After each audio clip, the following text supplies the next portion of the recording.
Good morning, everyone. This is Sunday, September 10th, 2017. Our subject today is substance, and we will start today with our morning prayer. Janet, go ahead. O my God, I offer as a consecrated gift upon thine altar a heart dedicated to thy service, lips speaking only words of charity, love, and truth, thoughts striving to be only the true thoughts of the mind of God. Help me to endure unto the end, strong in the faith, powerful in the truth, all the influence that I can bring to bear, all the force of tongue or pen that is mine, I offer in thy service. May heaven help consecrate, and accept. Thank you. And then, from miscellaneous writings. We today in this classroom are enough to convert the world if we are of one mind, for then the whole world will feel the influence of this mind, as when the earth was without form, and mind spake, and form appeared. I want to say a few words about the hurricane. I think what we have on our website, and you all should read it if you haven't, we have a few articles dealing with this situation. A couple by Parsons, one in particular about this constant 24/7 pictures of every single move it's making, and he likens it to as if you were watching a disease or something, mass mesmerism. Now, we are grateful for technology and the advances, and that we get warnings and alertness, absolutely. But to gaze at this kind of thing for hours is, certainly as a scientist, is totally inadmissible. And you make sure, just as we've just read, we are working sort of like arm wrestling with these storms. They don't have to do what they're predicted to do. So we keep working, and if we do not avoid it entirely, we can lessen it and certainly protect the innocent. So don't get mesmerized. So don't get mesmerized. And that's true. I mean, to listen to this last week, between earthquakes, hurricanes, rumors of wars, it would appear to be the latter days. So we must stand our post, our positions, do the work. Parsons' other article on watching is excellent. And for people who think they don't know how to watch, just read that. He tells exactly what Esther did in order to defeat Haman, which was about to start genocide on the Jewish people. How she prayed. It took 3 days. 3 days are very significant biblically. But she worked. She fasted, and to fast means to what? In the case of, say, the storm, what would it mean to fast? That's the material sense of it. In other words, get it out of your thoughts. Thank you. Entirely get it out of your thought. Can I read something? I've been working with that. I think it's good about this meteorology and all this stuff by Bicknell Young again. Yes, thank you. He says that, this is from his 1934 address. He says that set aside the seeming materiality of the earth, and from the standpoint of the divine mind, perceive the spiritual idea. God blesses the earth and everything else for man's sake. That is to say, for your sake and mine. It never produces too much or too little, and it never quakes. For perfection, not meteorology, not geology, is the law of mind to the earth. Beautiful, thank you. We can put that on our carousel, Jeremy. 1934? Yes.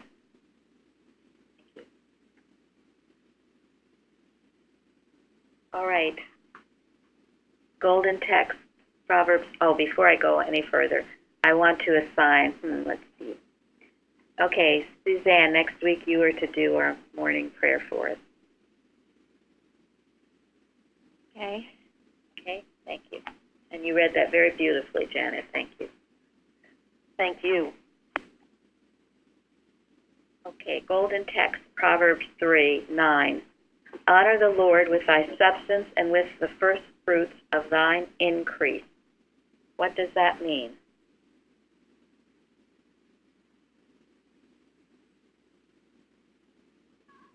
For me this week, it meant I had to, it woke me up to remind me that how I'm thinking and behaving and using my time, and especially with God, because they talk about sometimes behind people there's no substance, and I wanted to make sure that behind whatever I was doing, especially for church, had substance of it, the substance of joy, faith, listening to God.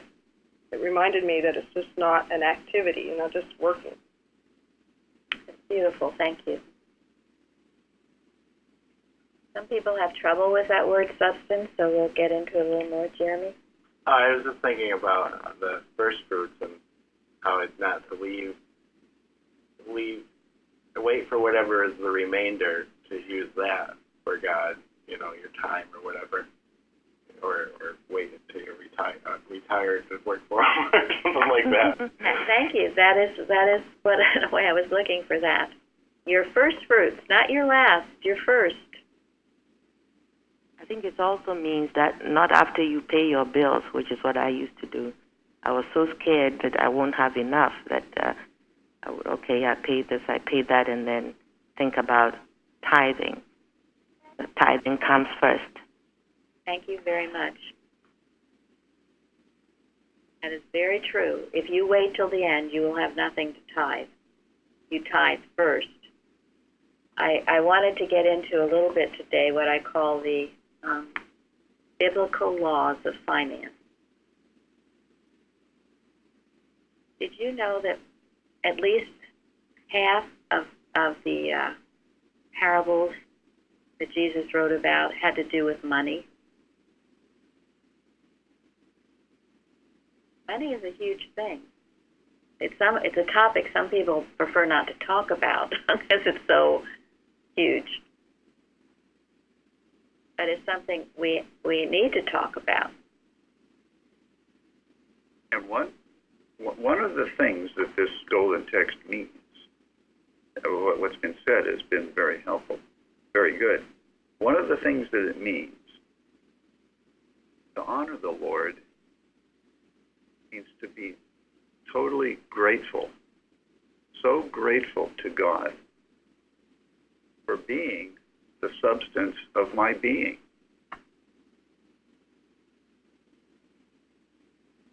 Doesn't get any better than that.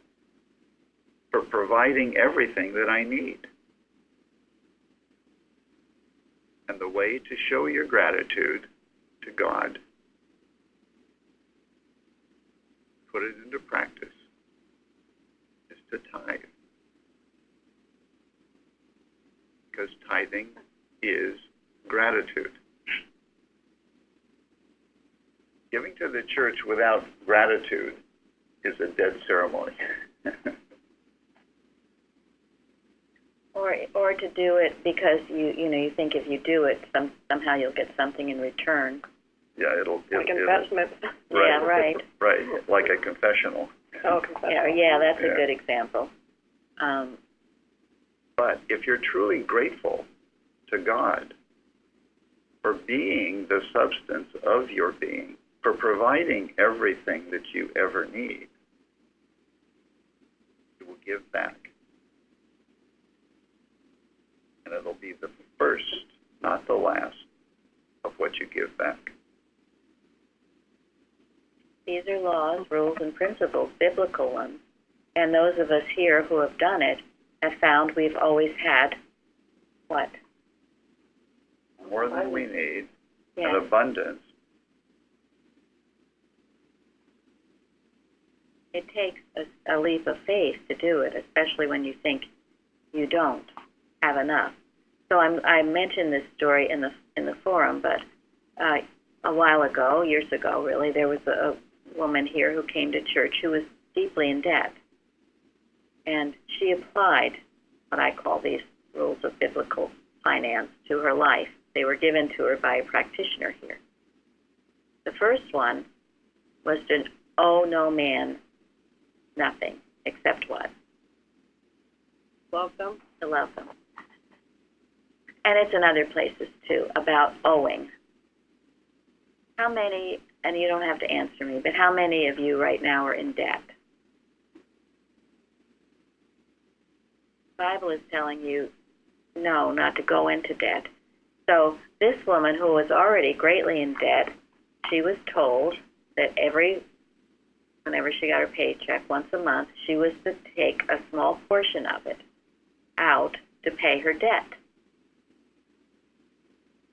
Okay, that was the first. Then second, she was to take a small portion, whatever she could afford, her tenth. Well, I should say that was first. Her first was tithing, then was her debt. Okay, first she did her tithing for 10%. Then she did her paying her debt, a little bit, whatever she could do. That's what she did. She did it every month. And guess what happened after a period of time? The debt was paid. She also lived within her means. Now, Lillian is a wonderful example of that.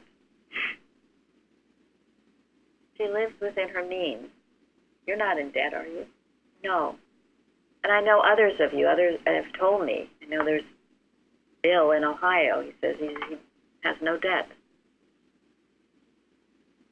Lillian lives according to her means.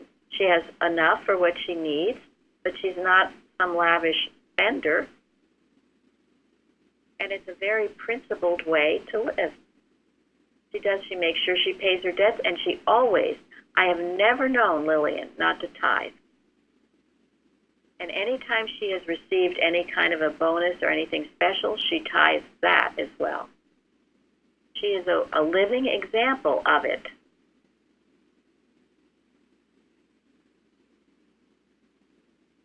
Now, there are a few other things that this person was learning. One, and this was what Mr. Evans used to say. He said, don't nickel and dime your money away. What does that mean? Does anyone know what it means to nickel and dime your money away? Like spend it on stopping for coffee every morning. Good example, right. I mean, if you were trying to live within your means and you have debts to pay, maybe you shouldn't get that extra latte in the morning. When you go to the grocery store, make a list and just buy what you need, because you'll see that beautiful something somewhere that you just think you can't live without. And it's really true. You can very easily spend a little bit here, a little bit there, a little bit, and pretty soon you don't know where it went. It's sort of like, when you're trying not to overeat, and yet every time you go into the kitchen, you just take a little bite here, a little bite there. So don't nickel and dime it away. It takes discipline. And then another biblical rule, and this is a very, very important one, is when you'll find you'll pay your debts, you'll end up having more than what you need, plus you'll be learning a lifestyle, a way of living that is disciplined and in accord with science, which is, Mrs. Eddy talks often about economy. Then you will have extra. And so what should you do with your extra? Give back to God. Well, share it. Bless someone else. Charity. And if you do that, you're probably going to get up so much money you don't know what to do with. Because God blesses those who bless his children. So, yes, Charity. Blessed is he who sees his brother's need Supplieth and it. supplieth it. Blessed. You are blessed. If we all did this, we wouldn't need all these government agencies to have to pay for everything. If we were real Christians, we would be helping our brother. And then you choose where you want to help. You're not forced to help because the government tells you you have to do this, that, or the next thing. I'm swooping up all your taxes to do this or that. Well, of course, a lot of taxes are necessary, but as far as giving, let your heart's rich overflow. Bless others with it. Mrs. Eddy did. Anyone who reads about Mrs. Eddy, she helped the people in her town. She started locally. She had extra, but how did she start out? Nothing. Nothing. She lost everything. Yes, she had nothing. Didn't she have less than nothing Yep, for a in while. a way? He had less than nothing. I think this, Mary, I think you wrote about this, but the story of David when he lived a life of abandon, and then all of his things, the women and children had been taken, and then when they got it all back, he didn't just settle for where he was before it was all taken, okay? But he took what he got back, and then he went and shared it all over the region. And frankly, when I read that, I said I couldn't figure out why he was doing that, okay? But he'd gotten everything back, and he went and he shared it with lots and lots of people across the region. But actually, it was that sharing that he did that ultimately led to him becoming the king. Well, as I said, God loves the cheerful giver. God loves those who see their brother's need and supplies it, and you will be blessed by it. It's really a requirement. You cannot just selfishly hoard and take, which we will get into because that's the story of the talents.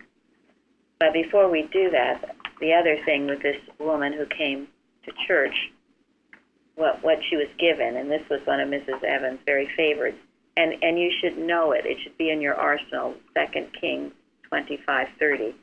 And his allowance was a continual allowance given him of the king, a daily rate for every day, all the days of his life. And Mike discovered what about the king? Well, I figured out that the king was God, not an orderly king that was helping people. Yes. Thank you. It is God. And in science, what does this mean? Continual allowance. What is the principle? Every need is met. What's the principle that meets the need?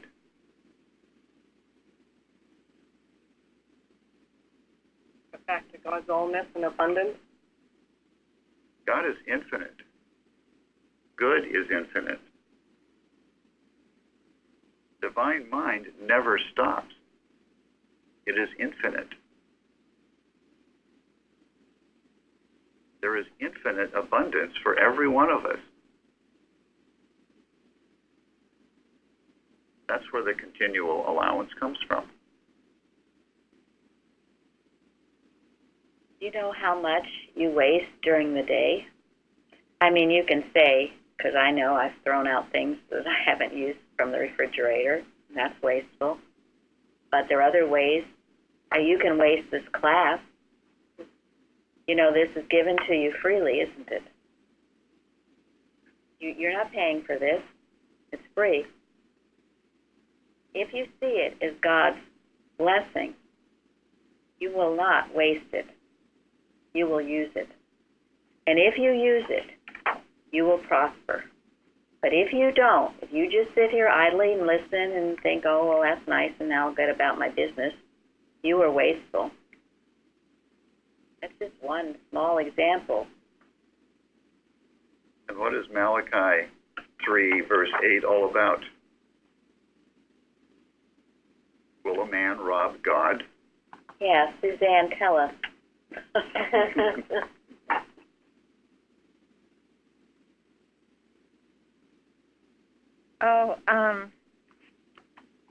Gosh, now I forgot what I said.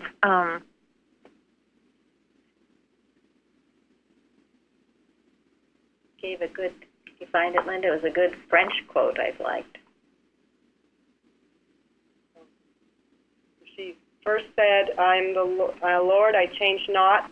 That is reassurance that God never sleeps on the job. And then she says, even from the days of your fathers ye are gone away from my ordinances, and have not kept them. Return unto me, and I will return unto you, saith the Lord of hosts. But ye said, wherein shall we return? And then I think Suzanne quotes, here God graciously invites repentance with no blame, but he is met with what? We didn't do anything wrong, or it could be excuses for not having been obedient. Quote, will man rob a God? Yet ye have robbed me, but ye say, wherein have we robbed thee? In tithes and offerings, end quote. In the French Bible, it translates, quote, will a man deceive, cheat God? End quote. Tithes include gratitude, and how many have been down that road of taking all good for granted and not praising and tithing to God? Thank you. You thank God every day for his abundance, for his goodness. Are you seeing it? Are you being down in the mouth and glum and other things? You're wasting what God has given you, and the lesson says, how can you receive more if what? Don't use what you have. Yeah. Not only not use it, you don't acknowledge it, you're not grateful for it. All of those things. You think about it during the day, all you have to be grateful for. I want to say something else about Suzanne. She spent, what has it been, like a month, this past month? She's been in deep prayer. She's been reading through Science and Health, chapter by chapter, sharing it with friends. And what has happened to the French website, Jeremy? Oh, it's getting all kinds of views. I think we as many as 2,500 unique visitors, and they viewed over 6,000 pages. Now, Suzanne did do nothing except pray.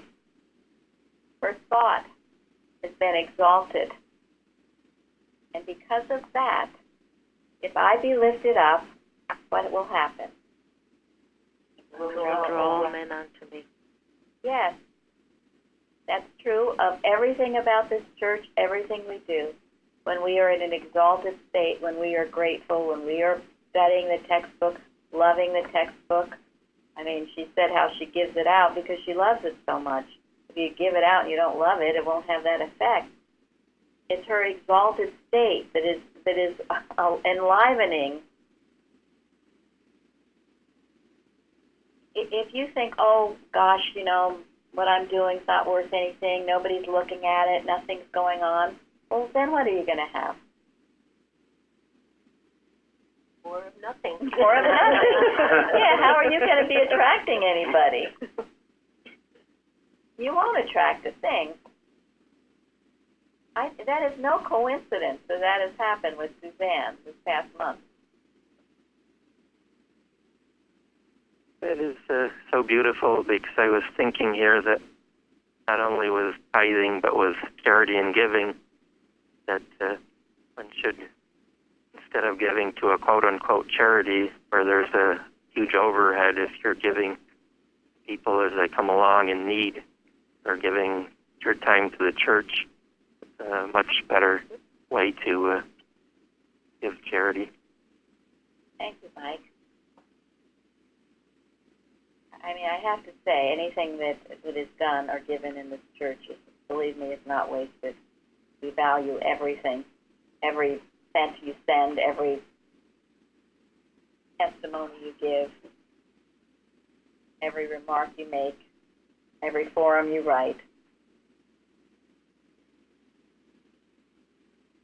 I know Florence and I are both getting more and more calls and people saying, you know, where have you been? I can't get over your website. This is what I've been looking for. And as we keep shining our light brightly, we will bring in the millennium. It's the truth. How could we not? Sometimes it requires patience. Suzanne could have been. It takes a lot of time to do these translation work. It's a lot of work, and I'm very grateful for all of those who do it. I know that our German crew has been faithful at it. Your faithfulness. But sometimes, I mean, I know for a while, Suzanne wasn't seeing much in the way of results. You just keep at it. You don't give up. Right when you're ready to give up, you're also ready to give great abundance, great fruit is about to happen. Always darkest just before the dawn. Don't all let the darkness push you around. And remember, too, as far as all of this gratitude and tithing, everything else, who owns it all anyway? God. God. You got to be really clear in your thought. You own nothing. We go through motions. You think you own your house or you own your children or whatever you think you own. Ultimately, you do not. I was well into adulthood before that dawned on me. But I'm very grateful for that. Yeah, it all belongs to God. Well, and when it dawns on you, when you realize it, it's a huge liberating thought, isn't it? Because it lifts the burden of responsibility off of your shoulders where it belongs, in God's hands. It's a humbling reality. Yes. And it also, with everything you own, you should take, how should you treat it? Care for it. Cherish it. Yes. Treat it like it's God's. You treat it like it's Great gratitude that God has provided it for you. That includes your body. That includes your car, your children, your home, your business, anything you have anything to do. It belongs to God, and you should treat it with seeing it as belonging to God, with great reverence, respect, gratitude. You don't trash it.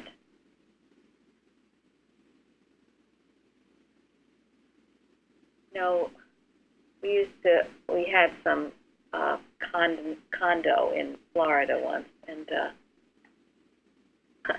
we didn't own it for very long. But anyway, people would come. We mainly rented it out. We didn't actually get much time to go there often. But when we rented it out, guess what would happen? We mistreated. Yeah, they abused it. They didn't own it. I mean, why is that? If you ever go anywhere, that place should be more beautiful than before you went. Because you don't own it doesn't mean you get the carpets dirty and do all that kind of thing. What kind of thought is that? It's a piggish, swinish thought. So, on the other hand, members of this church would sometimes in the summer rent a place at the Jersey Shore to go for a few days. And we would go, and it would be a great refreshment. We would also conduct our classes there. And we always started by going through whatever house we were renting and seeing what needed to be cleaned. We were vacuuming, we were washing windows. When we left that house, it was better than when we got there. and people always wanted us, obviously, to rent their place. They got a free cleaning service. It's how we were taught to do it. We wouldn't think of doing anything other than that. We were grateful for it. And that comes back on you when you do things like that. It comes back on you and blesses you more. And you will find people that you do business with treat you with that same courteousness and respect. We're not slaves. We shouldn't be slaves to material things, but we should appreciate them. That way, you're not wasteful. I mean, I go back to Lillian. She has clothes she's had for a long time. She knows how to sew. She fixes them. She makes them just as new as they were 20 years ago. She looks nice all the time. And she looks nice all the time. And they look like they're brand new. Yes, they do. No one would ever know. Nope. It's just the way she is. She doesn't have to have something new every other day or week. There was a period in my life where I couldn't get the stuff that I needed for a while, for one reason or another, and I found out that I really didn't need a lot of what I thought I needed. It was really amazing. I was very comfortable and happy living without. In fact, a lot of it I don't do now, even though I can. Because it's not important to me like I thought it was. This is again the rules of biblical finance, to absolutely take care of what you have so it does not wax old. You keep it running and lovely. Another thing that I was taught here was to only keep around what you love, and that was a really big deal in my house because I was keeping stuff that was out of fear of junk and stuff, and I've been getting rid of that. Thank you. Very true. If you don't love it, if it's not serving some practical purpose, it shouldn't be in your home. You'll feel it. It's like the story of Luann, who had that stuff up in her attic or wherever it was that was very disturbing to her. Even though maybe she wasn't looking at it every day, it was there. It was disturbing. She got rid of it. She burned it. But in other cases, you give it to charity, give it to someone else. You keep what's in your home lovely, orderly. Don't have your closets just trashed or piled high with stuff. Another thing Mrs. Evans would always tell us, Mrs. Evans was a product of the Depression. And she knew how to be very economical. And she would say, with her parents, in their parents' home, they didn't have a lot, but what they had was the best that they could afford. In other words, instead of having 6 crummy articles of clothing, better to have one that's in better condition, shape. So, Suzanne, tell us about the French. Oh, yeah, they have really restricted wardrobes. Like, they go always for quality over quantity. So they'll have, they'll save up their money. When the sales come, they'll buy some, maybe 1 or 2 pieces of clothing that they'll keep for years, and then they'll mix it in with less expensive clothing, but their wardrobes, their closets are so small compared to what we see here in this country, which is buy.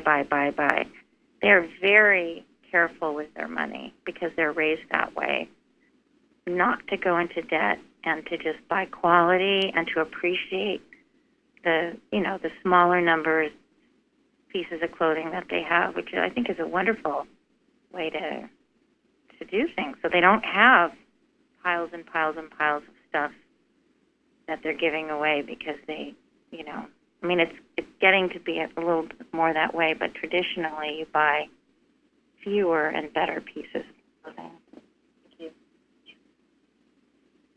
Yeah, the Evanses, their furniture was, in fact, Mrs.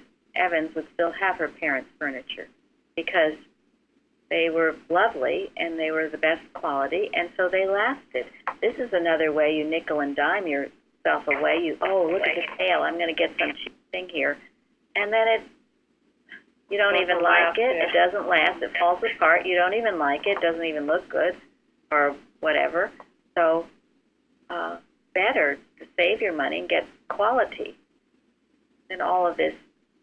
We have so much cheap stuff available. And in the long run, that's really the most economical way to acquire what you need. By economical, I mean, if you buy quality that is built to last, you'll pay a little bit more for it than if you buy something that's cheaper, but is not built to last. And over a 10-year period, if you buy the quality piece, you will spend less money than if you buy the cheap one and have to replace it after 2 or 3 years. And only your spiritual sense can tell you what the right quality, what the right product that is built to last. It doesn't mean you have to buy the most expensive, luxurious whatever. That would be wasteful also. Yeah, because then you're just paying, it's not even worth what they're charging for it. So you use your divine intelligence, because so many things are so overpriced. And then too, you can think about, this all relates back to God and living a godly life. You think about how much do you really need. I read something I thought rather interesting. It was a prisoner of war person, but he said if he got one good thing from that experience, it was how little you can do without. And I would guess so, yes. How little you really need, yeah. That's why some people like to go camping too, because you go out, you don't have much, and you do just fine. You really don't need that much. We are trained, with all this advertising and everything, to think we can't live without things, but that's simply not true. And it's a burden if you buy it, if you accept it. It is a freedom to have less and not have the burden of unnecessary things around you.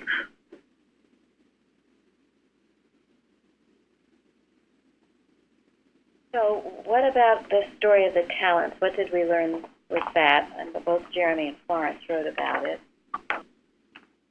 Jeremy, you want to? Yeah, that third person. I was really thinking about that third person who didn't make anything back and just buried it. He obviously thought that it was a trick, or wanted to see him fail or something like that, and that's just not the way it is.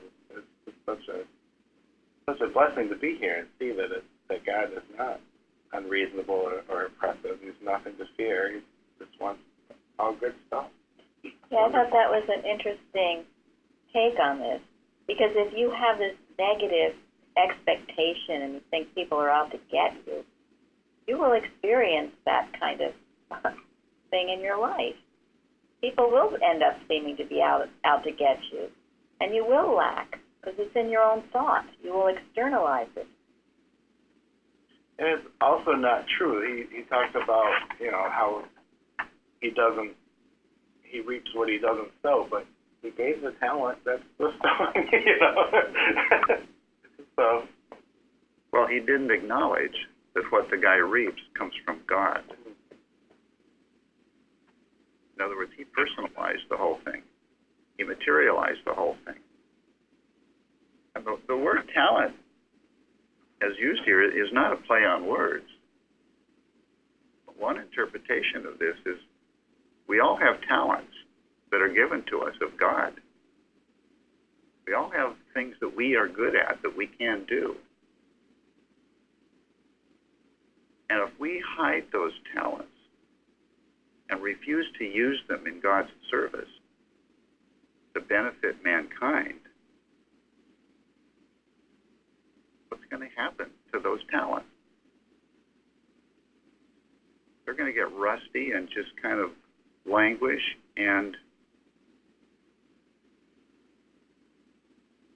but if we use those talents to do what God has in store for us to do, if we give of ourselves, give of our talents,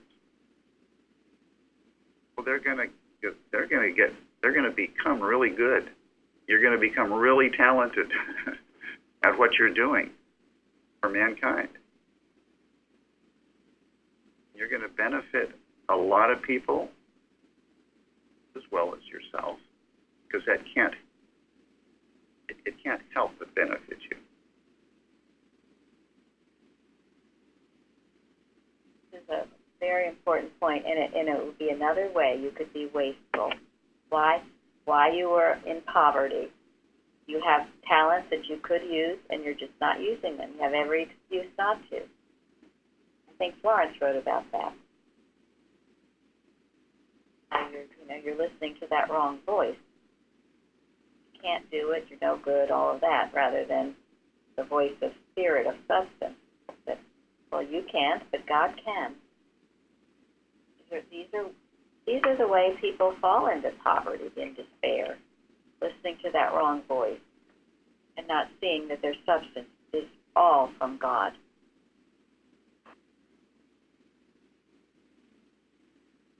So, well, and the other, I think that story, just to me, to some degree, is about hoarding. Not wanting to give of what you have. Hoarding is ungodlike. The fearful sense that makes them do that. That attachment. It's as if what the thing is giving you security. And when you watch some of these shows, the episodes on hoarding, for example, it shows how terrified these people are when, the cleaning people come to take things away. I mean, so much, and yet they're afraid to even let go of the little something that has been up in the kitchen for how long. It's just a fearful scene.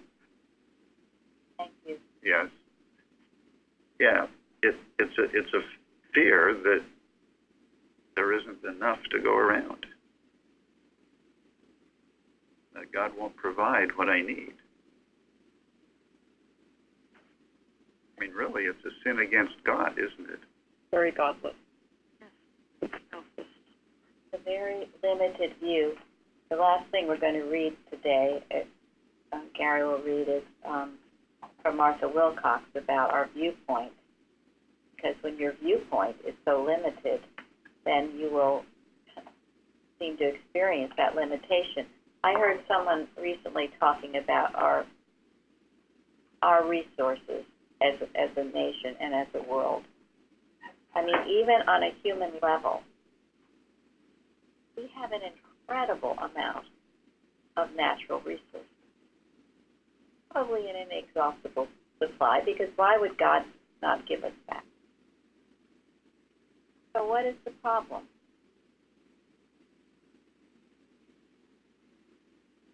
What chokes it? Selfishness, greed, all of that, taking from others what they have and not sharing it, or making sure that everyone is blessed by what's been given. Thank you. Yeah, and the basis of that, isn't it, is the fear that somehow we could lose what we have. It's not enough.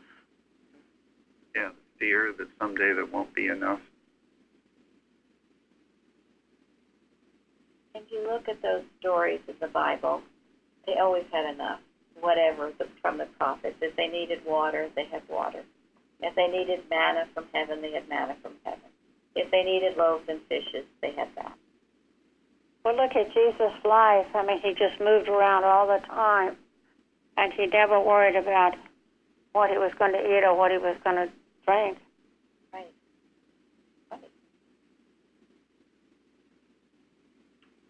No, because he moved where God moved him to, and God provided for him.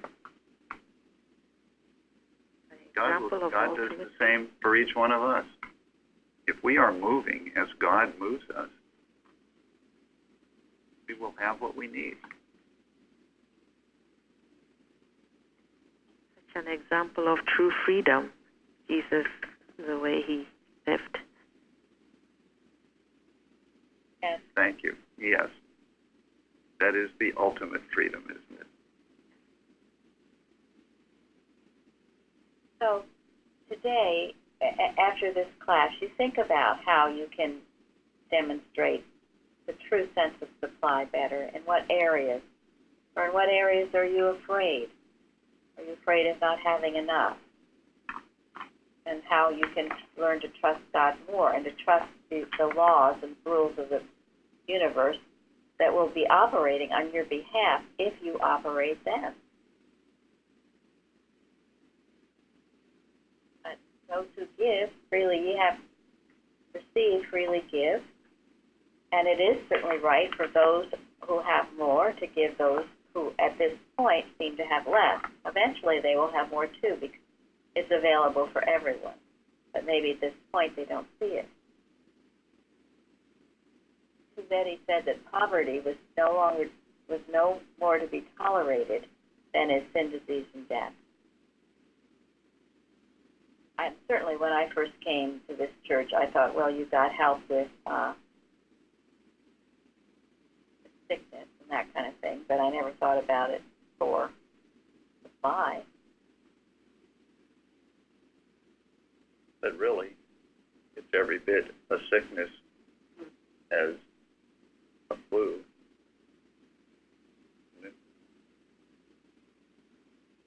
Believe that you lack something that you like. But like everything else, it is not something you go out seeking, because in this week's lesson, Jesus said, "For all these things do the nations of the world seek after, and your Father knoweth that ye have need of these things." But rather what? What do we seek? Seek ye first the kingdom of heaven, and all things else shall be added unto you. Yes. And what is the kingdom of heaven that we should seek? Right living, right thought, love. Yeah, we should be seeking the true substance of things. We should be seeking to love more, to know more of the truth.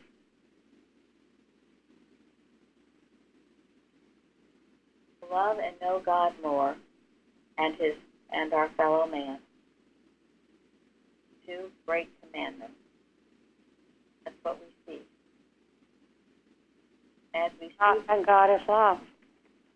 as we seek that, all is added unto us. It's a byproduct, but you can't fake it. You cannot fake it. It's got to be from the depths of your being, or it won't work.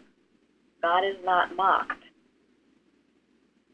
So, and that's why, too, it says that God loves a cheerful giver, because He knows if you're doing it begrudgingly, because you have to, or because somebody's telling you to, or whether it's from your heart, your motive. And there's the rub, my friend, because no one can fake it. So. And that's what it means when Paul says to the Corinthians, "He which soweth sparingly shall reap also sparingly, and he which soweth bountifully shall reap also bountifully."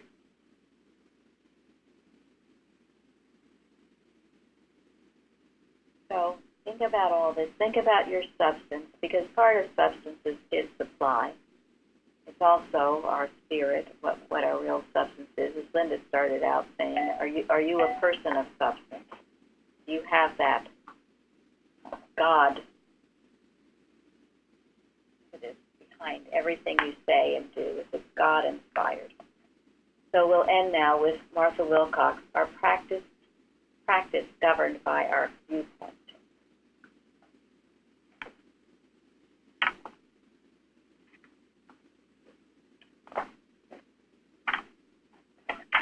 Spiritual vision.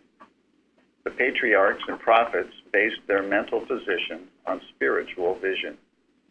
What to others at that time seemed to be ordinary human conditions and events, these men interpreted according to spiritual vision, and placed upon the conditions and events an entirely different value than was placed upon them by the mind that was unenlightened spiritually.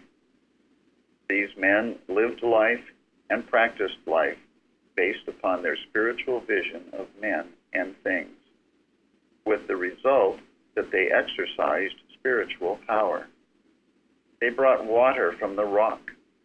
They fed the hungry with barley loaves and corn, and they raised the dead. They gave proof or evidence of their spiritual power. Each one of us is living his life today according to an incorrect viewpoint based on material sense, or according to a correct viewpoint based on divine science. All the seeming troubles and inharmonies in the world today result from incorrect viewpoints.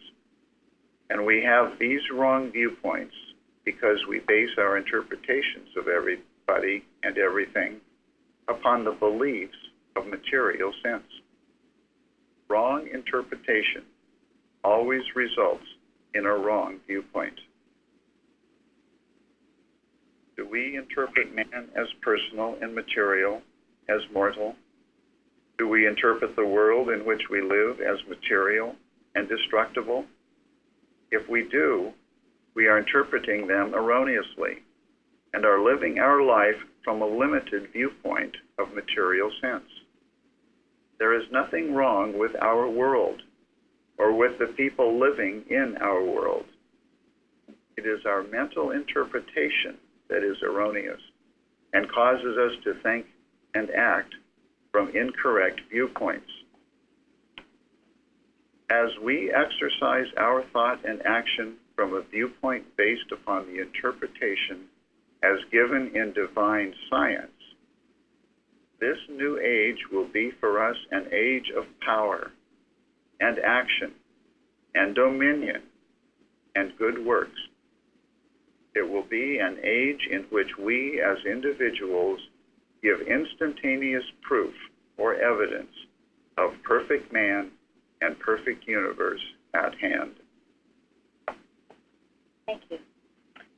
Okay, that's the truth. We'll go out and live it, and we're going to have a service that will heal the world. Thank you all. Amen. Thank you. Thank you so much. Thank you. Thank you.